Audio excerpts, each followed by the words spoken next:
in the studio later for a detailed analysis. But first, let's turn to Devin Whiting at Arirang's News Center for a look at the day's headlines. Devin.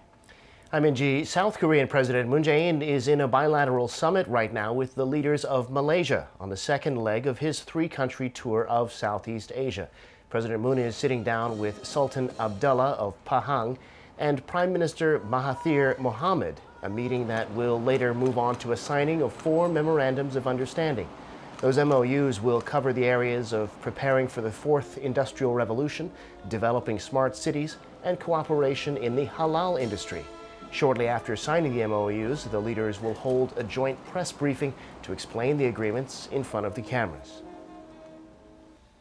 Satellite pictures show North Korea doing some building work at its key missile sites, something the U.S. says it's taking seriously and is watching closely. Here in Seoul, though, officials don't believe the regime is likely to launch a rocket anytime soon. Oh Jung-hee has this report. Recent movements seen at North Korea's missile sites are raising questions over whether Pyongyang will launch a rocket in a few months' time following the breakdown of the Hanoi summit. While Washington continues to send warnings to the north, Seoul believes North Korea isn't aiming to raise tensions. U.S.-based think tank CSIS and North Korea monitoring website 38 North analyzed last week that recent satellite images show North Korea is restoring structures at its Dongchangli missile engine test site. The regime has used the site in the past for satellite launches with ICBM technology. CNN and NPR have also reported on increased activities at Sanam-dong, where Pyongyang previously assembled its ICBM. Washington said it's taking these moves very seriously and that it's unblinkingly keeping an eye on the situation. The South Korean government also said it's closely watching the moves, but added there's a low possibility of a rocket launch and that these reports shouldn't lead to an unnecessary escalation of tension. We're seeing that North Korea is continuously stating its will to maintain dialogue, not cause instability. An unnamed diplomat based in Beijing also told Japan's Kyodo News Agency that a missile launch would be a suicide act for Kim Jong-un at this moment. He said Pyongyang wants the sanctions to be lifted as its top priority, and hence Kim Jong-un would want to continue negotiations with Trump. He won't go ahead with a missile test, which will only lead to tougher sanctions.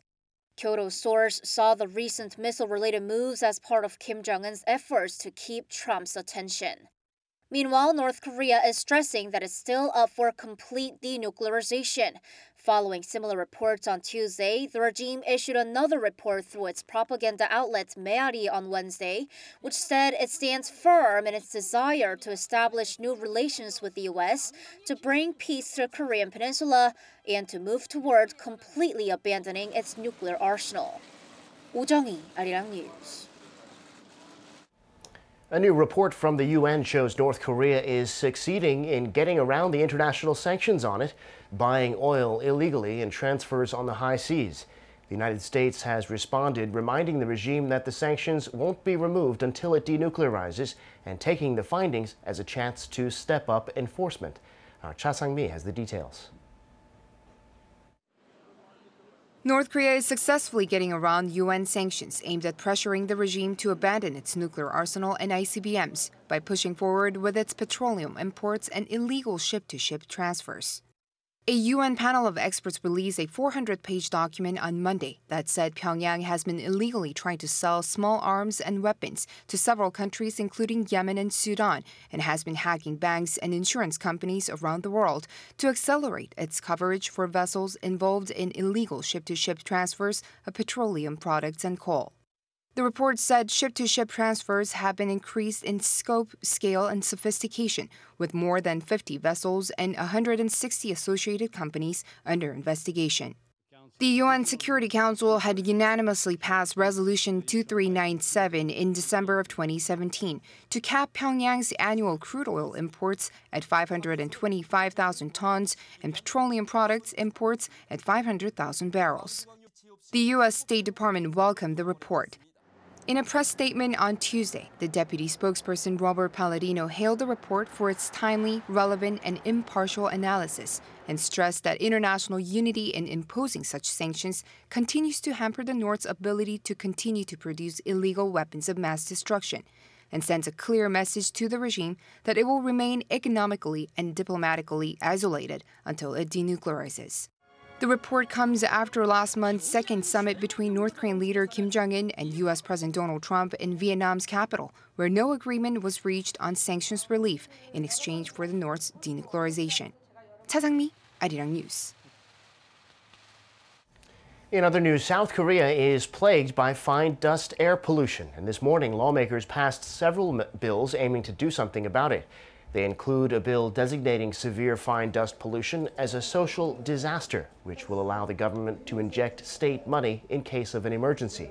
The others are a bill that will allow ordinary citizens to buy cars powered by liquid propane gas, or LPG, which emits less pollution, and a measure requiring schools to install air purifiers in classrooms.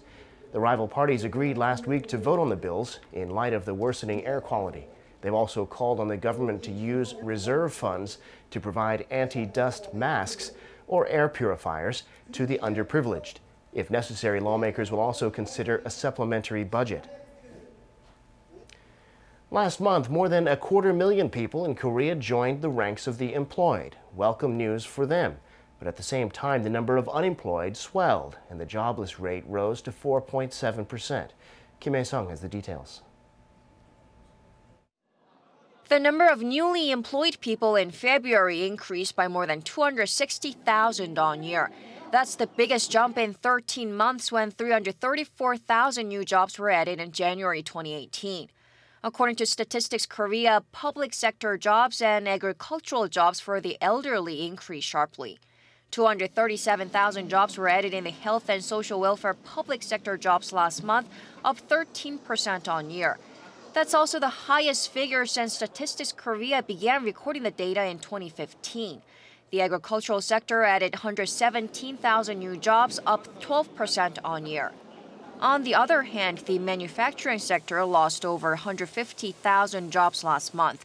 The retail and wholesale sector also shed 60,000 jobs, continuing a downward trend that has lasted for more than a year. By age group, those over 60 saw the biggest jump in new jobs, adding nearly 400,000, whereas those in their 30s and 40s lost around 24,000 jobs.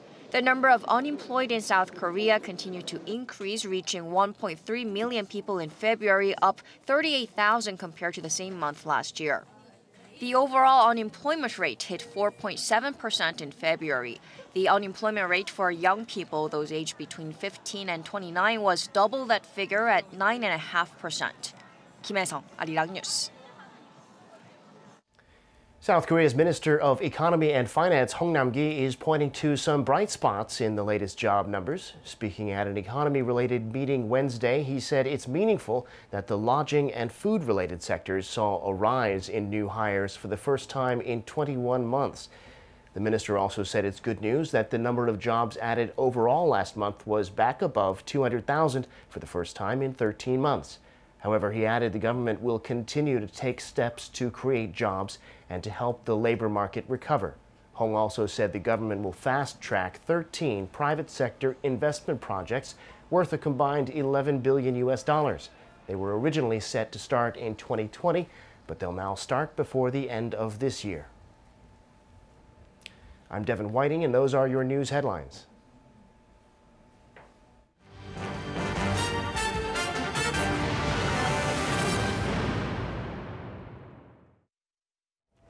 The U.S. is continuing its call on North Korea to follow through on its denuclearization pledge. U.S. Secretary of State Mike Pompeo says the North Korean leader has told him several times that he would denuclearize. Lee Seung-jae reports.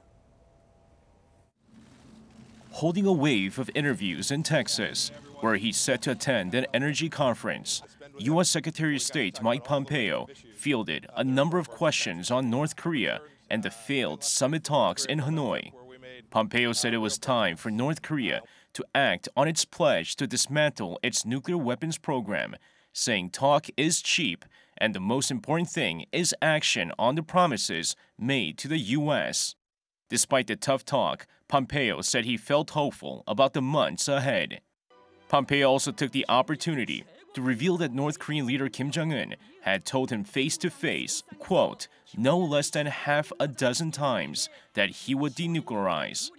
In a separate interview, Pompeo credited international sanctions on Pyongyang for bringing Kim to the table.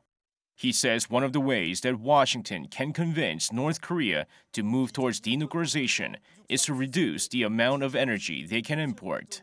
He added that U.S. and UN sanctions have made a material difference.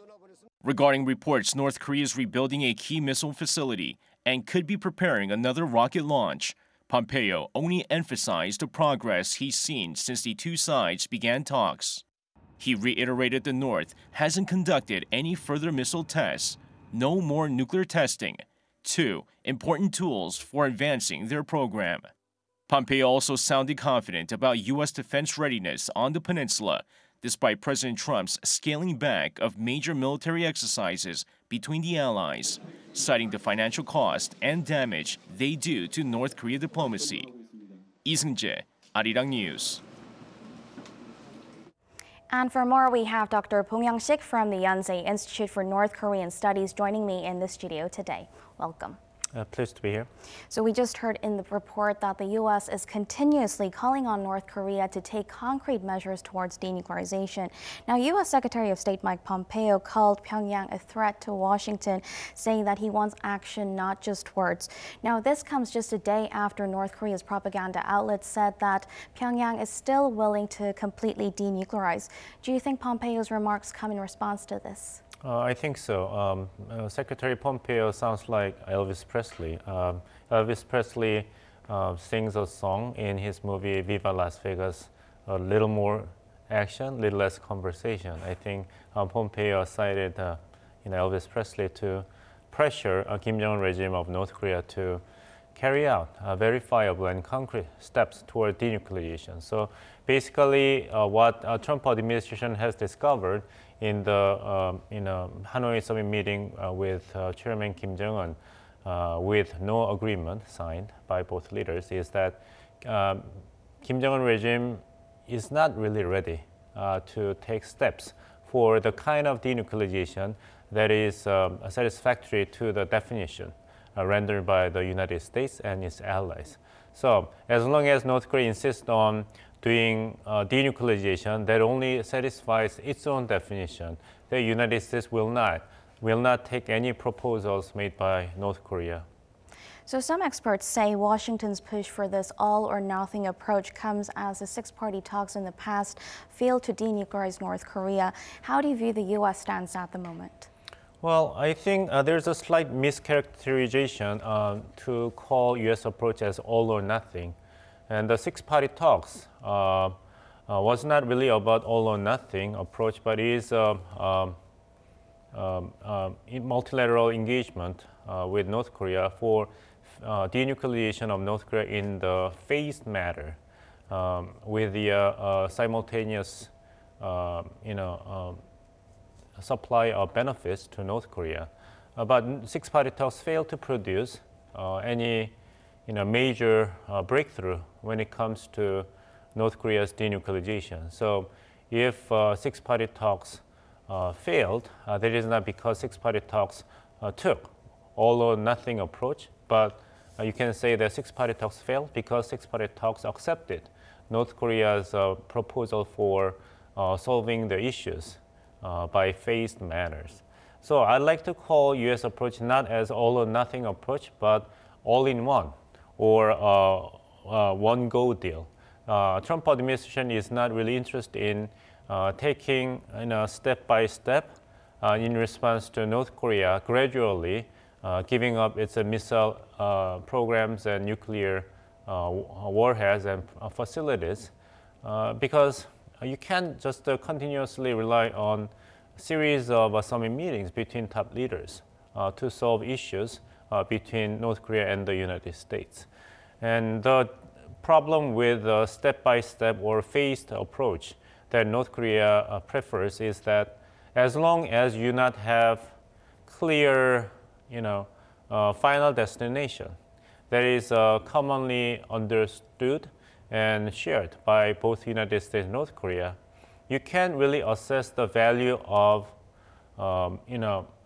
the temporary measures or partial agreements, because you cannot really evaluate the value of those agreements in the context of the entire trip toward the final goal, which is a final and fully verified denuclearization of North Korea for the United States, and ending 70-year-long hostility since the Korean War and normalizing relations with the United States for North Korea.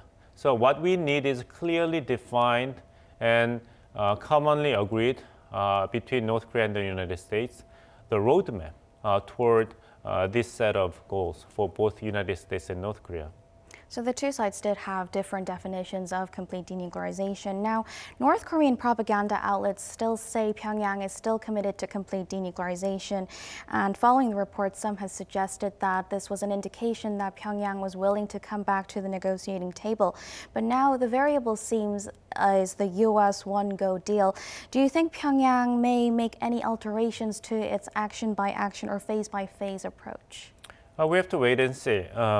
It is true that North Korea is not really interested in agreeing on that all-in-one approach preferred by the United States. But if push comes to shove, North Koreans may regard change of its approach, their approach to negotiations with the United States. The main variable, of course, must be how much pressure North Korea is feeling under the set of economic sanctions. If North Koreans do not believe that they can continue to live under the pressure of economic sanctions, then it is more likely for the leadership to change its approach to denuclearization from phased matters to one-go deal preferred by the United States. But it's not really set in stone as of now. Speaking of sanctions, a UN panel of experts released a document on Monday saying that the nuclear and ballistic missile programs of North Korea remain intact and the regime continues to defy UN Security Council resolutions through a massive increase in illegal ship-to-ship transfers of petroleum products and coal. Now, what impact do you think this report could have on future negotiations between the two sides? I think it has a very significant implications to the future negotiations and dialogue between North Korea and the United States, and the role of South Korea as a mediator, because it is not these findings made by the United States government. It is the United Nations Security Council panel of experts. So the findings represent the international view or the consensus among United Nations member countries. So as Secretary Mike Pompeo said that economic sanctions are a reflection of international consensus that North Korea has to abandon its missile programs and nuclear weapons.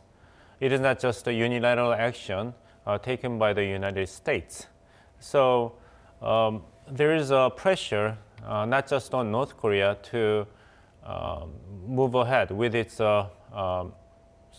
promises of denuclearization in verifiable manner, but pressure is also upon all nations, but especially South Korea, because South Korea has been main mediator between the United States and North Korea that in terms of telling the United States government that North Korean leadership has confirmed its genuine intention for denuclearization. But if North Korea is not carrying out that type of denuclearization steps that are in line with the explanations given by the Moon Jae-in government of South Korea to the United States, then the credibility of South Korean government as an objective mediator or interlocutor between Pyongyang and Washington will be seriously reduced. And the United Nations panel of expert report also cites some South Korean companies involved in illegal importation of North Korean coal, which is in clear violation of the United Nations Security Council resolution on North Korea. So if Moon Jae-in government of South Korea is not going to be able to clearly and persuasively explain these cases. The South Korean government has not been turning a willfully blind eye to illegal actions taken by its national companies in violation of United Nations Security Council resolutions. Then Moon Jae-in government's call for relieving economic sanctions on North Korea so that North Korean leadership would precipitate the process of denuclearization will not be accepted in international society. Now, North Korea had some internal affairs to deal with itself. The regime's parliamentary election was held last weekend, and for the first time in North Korean history, the North Korean leader was not a representative in parliament, which is a major change from the past. Now, why do you think such a decision was made? Well, we have to wait and see for more concrete evidence to actually prove what the true reason must have been for Mr. Kim Jong-un not to put his name on the ballot. But one possible explanation is that since the Supreme People's Assembly is just a rubber stamp organization, because North Korea is not a typical liberal democracy. So being a member of the North Korean parliament was not an important matter for the supreme leader, which is Mr. Kim Jong-un. The other point is whether he wants to exempt himself from the responsibility for current difficulties that North Korean people are going through or living with, so that he would just shove the brunt of the blames to the legislative body of the government, at least for a while. Some have also said it's to portray Pyongyang as a normal state. How do you see this? How do you view this? Right, that too. Right, separation of power is the main principle for any functioning democratically elected government. So Kim Jong-un might have had this in mind for his decision not to run as a candidate for the Supreme People's Assembly. But as I said, that all these multiple interpretations are possible, so we have to wait and see to verify what must have been the true motivation for Mr. Kim Jong-un. Yep, so we have no official response from North Korea yet, but is there any figure among the people who were elected as deputies to the 14th Supreme Assembly, People's Assembly, that we should be keeping our eyes on? Well, when the Supreme People's Assembly election was held in 2014, 55 new members were elected. So there was a clear indication of Mr. Kim Jong-un's preference to shuffle the composition of the government and lead the nation in the direction that he envisioned. This time, similar turnover of members in the North Korean parliament is expected. I would just focus on the new members who must work together with the supreme leadership to overcome the current economic crisis in North Korea. So the important figures would be the members of the parliament who will join the cabinet and will be in charge of addressing the concerns for national economy and setting up new multi-year development plans for the national economy. And one more person I would like to highlight, it must be his sister, Kim Yo-jong, whether she would be assuming a different role or title in the government, regardless or because of her affiliation with the North Korean parliament. Because she's the one who has the utmost trust, and she is also giving the highest loyalty to the leadership in North Korea. And it is true that Kim Jong-un seems to feel the crisis of leadership these days, especially with the collapse of the Hanoi summit meeting with US President Donald Trump, because he came back home with empty hands, no sanction reliefs. So relieving the current difficulties severely felt by North Korean population is #1 priority for Mr. Kim Jong-un. It is no wonder it is no coincidence that the leadership and the propaganda arms of the government emphasized the escape from the economic difficulties as top priority. But interestingly, the North Korean official media also emphasized that you cannot expect everything to be solved by the supreme leadership. So it is a change of position by the North Korean government, which used to uphold the infallibility of supreme leadership. So there is a conflicting message coming from the North Korean government. On one hand, there is a message that we will prevail. We will overcome the crisis as long as we will be under this wonderful and miraculous leadership of Mr. Kim Jong-un. On the other hand, North Korean official media changed the tune to try to make it easier for the supreme leadership, that you cannot really expect everything to be solved by the supreme leadership, and the supreme leadership may not be infallible, like the Pope in the Vatican City. So I guess the Kim Jong-un government, after this parliamentary election, has to make a decision with which kind of policy the supreme leadership of North Korea is going to guide the nation in the time of severe economic crisis. So we'll have to keep an eye on that when the parliamentary session kicks off next month. That's all the time we have for today. Thank you for your insights. You're welcome. And that's where we wrap things up today. Join us again tomorrow at the same time, but in the meantime, stay tuned to Arirang News for all the latest updates. Thank you for watching and goodbye.